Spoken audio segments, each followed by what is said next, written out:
সামান্য একটা তেলাপোকা নিয়ে যদি আপনি চিন্তা করেন, কি নিয়ে আসেনি,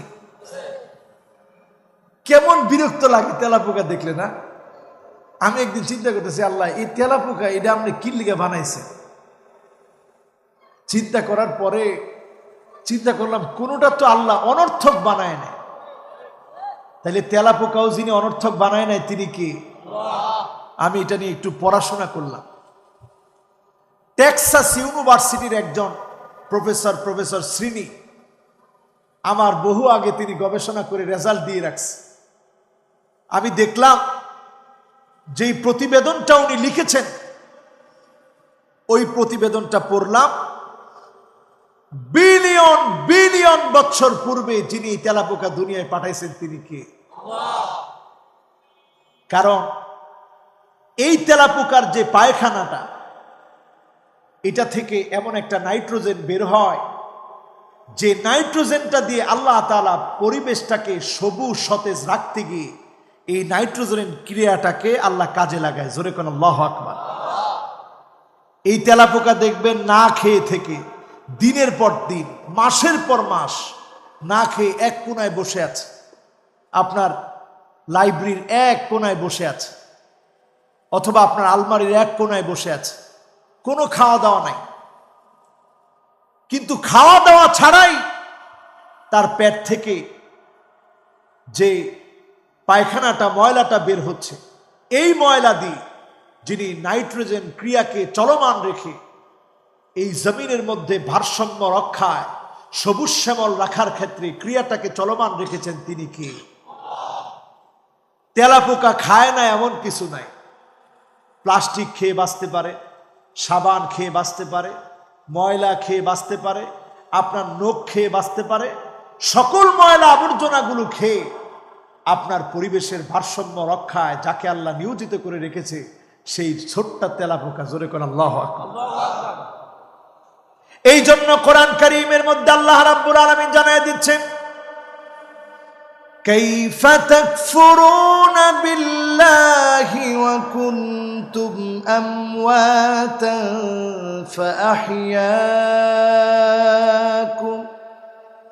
সুম্মা ইউমীতুকুম সুম্মা ইউহয়ীকুম সুম্মা ইলাইহি তুরজাউন।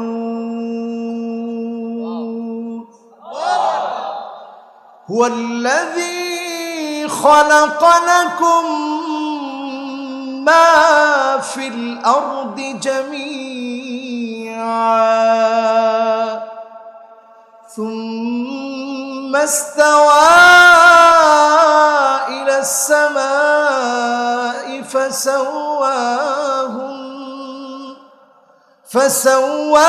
فسواهن سبع سماوات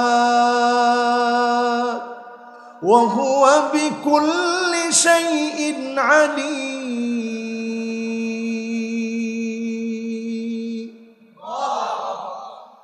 আল্লাহ বলতেছে, গোলাম কেমন করে আমারে ভুলে যাও?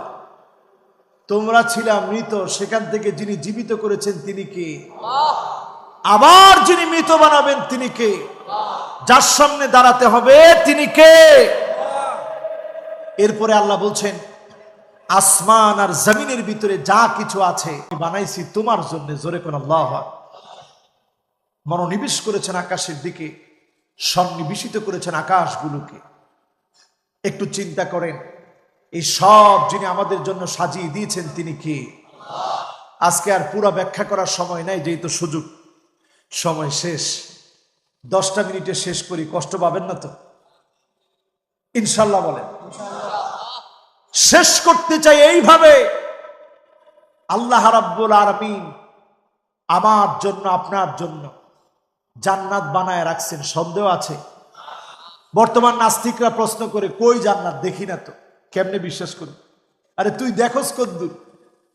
যে সূর্যটা দেখতে আপনার কাছে একটা প্লেটের মতো মনে হয়। কিসের মতো? একটা বাসন, একটা থালা, একটা প্লেটের মতো মনে হয়।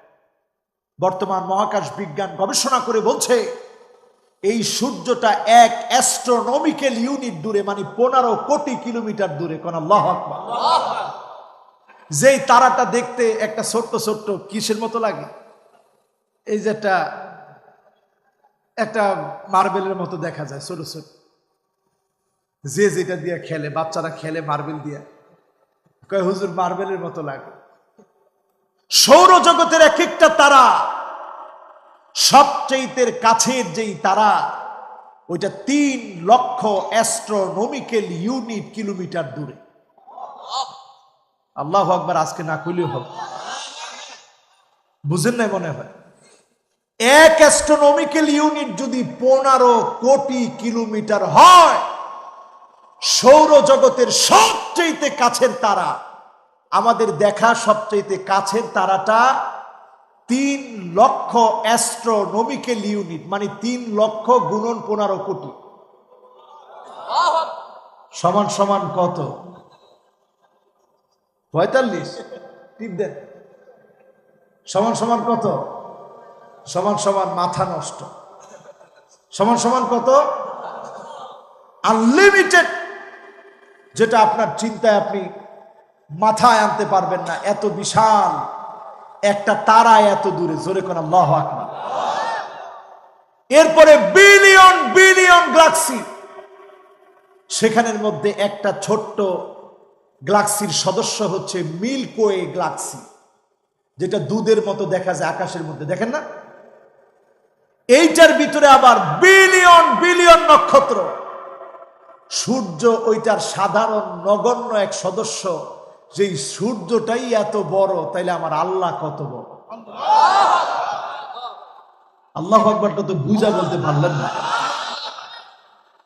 তুমি জান্নাত দেখতে চাও, জান্নাত তো মুমিনের এত কাছে। ওয়াবাশশিরিল মুমিনিন, চক্ষু বন্ধ হতে দেরি। যিনি মুমিনদেরকে জান্নাতের নিয়ামত দিতে দেরি করবেন না, তিনি কে? আল্লাহ। তার মানে আমার ভাইয়েরা চিন্তা করেন, এখান থেকে প্রথম আকাশে চলে যান, দ্বিতীয় আকাশে চলে যান, তৃতীয় আকাশে চলে যান, চতুর্থ আকাশে চলে যান, পঞ্চম আকাশে চলে যান, ষষ্ঠ আকাশে গিয়ে দেখবেন জুযুরুহা, একটা গাছের শিকড় দেখা যাবে। শিকড় দিয়ে গাছটা বিস্তৃত হয়েছে। সপ্তম আকাশে গিয়ে সিদরাতুল মুনতাহা, আর ওই সিদরাতুল মুনতাহার পাশে যিনি জান্নাতুল মাওয়া রেখে দিয়েছেন, তিনি কে? চিন্তা করেন, একটা জান্নাতের সন্ধান পাইলেন। এর উপরে যিনি জান্নাতুল ফিরদাউস রেখে দিয়েছেন, তিনি কে? আল্লাহ রাসূল বলতেছে, জান্নাতুল ফিরদাউস তোমরা চাও, ফাসালুহুল ফিরদাউস, যখন তোমরা চাবে তার কাছে চাবা কোন জান্নাত। তো জান্নাতুল ফিরদাউস যদি আল্লাহ না দিব, তাহলে আল্লাহ চাইতে কইতো? আল্লাহ রাসূল আমাদেরকে চাওয়ার জন্য শিখাতেন? তাহলে এত দূরের জান্নাত তুই আগে দেখতে চাস, এজন্য মরতে হবে, চোখ বন্ধ হওয়া লাগবে, তারপরে যিনি জান্নাত দিবেন তিনি কে? আল্লাহ। পঞ্চম নম্বরে আমার ভাইয়েরা, আর রাকিউনা সাজিদুন, রুকু সাজদা করবেন। রুকু সাজদার কারণে যিনি জান্নাতি বানায় দিবেন, তিনি কে? এক একটা সিজদা আমার আল্লাহকে দিবে। আর চিন্তা করবেন, আকরাবু মা ইয়াকুনুল আবদু মির রাব্বিহি ওয়া হুয়া সাজিদুন ফাকসিরুদ দুআ, সিজদা দিলে যিনি কাছে চলে আসেন, তিনি কে? আল্লাহ। এরপরে সপ্তম নম্বরে, আল আমিরুনা বিল মারুফ, এটা ষষ্ঠ নম্বরে। ষষ্ঠ নম্বরে সৎ কাজের আদেশ করবেন। সপ্তম নম্বরে ওয়ান্নাহুনা আনিল মুনকার, অসৎ কাজ থেকে নিষেধ করবেন। সৎ কাজের আদেশ, অসৎ কাজের নিষেধ যখন করবেন, জমিনটাকে যিনি জান্নাতি পরিবেশ দান করে দিবেন, তিনি কে? আল্লাহ। এখন আমাদের সমাজে আমরা তাকালেই দেখি দর্শন, ডাকাতি, চুরি। গ্রামে গঞ্জে এখন বেড়ে গেছে গরু চুরি, ডাকাতি ছেড়ে দিস। এরপরে এখন নতুন করে যুগ হয়েছে, একজনের বউ তালাকের আগে আরেকজন বিয়ে করে ফেলছে। এই যে অবস্থা এখন দুনিয়ার ভিতরে বিরাজমান, পৃথিবীর অবস্থাটা ভালো না খারাপ? তিনটা আলামত মিলায় দেখেন। আন তুক্তা আল আরহাম, আত্মীয়। যে যেখান থেকে দেখছেন সবাইকে ধন্যবাদ। আসসালামু আলাইকুম প্রিয় বন্ধুরা, আমাদের ইউটিউব চ্যানেলটি একেবারে নতুন। যে যেখান থেকে পারেন আমাদের ইউটিউব চ্যানেলটি সাবস্ক্রাইব করে দিবেন, পাশে থাকা বেল আইকনটি ক্লিক করে আমাদের পাশেই থাকবেন। আসসালামু আলাইকুম।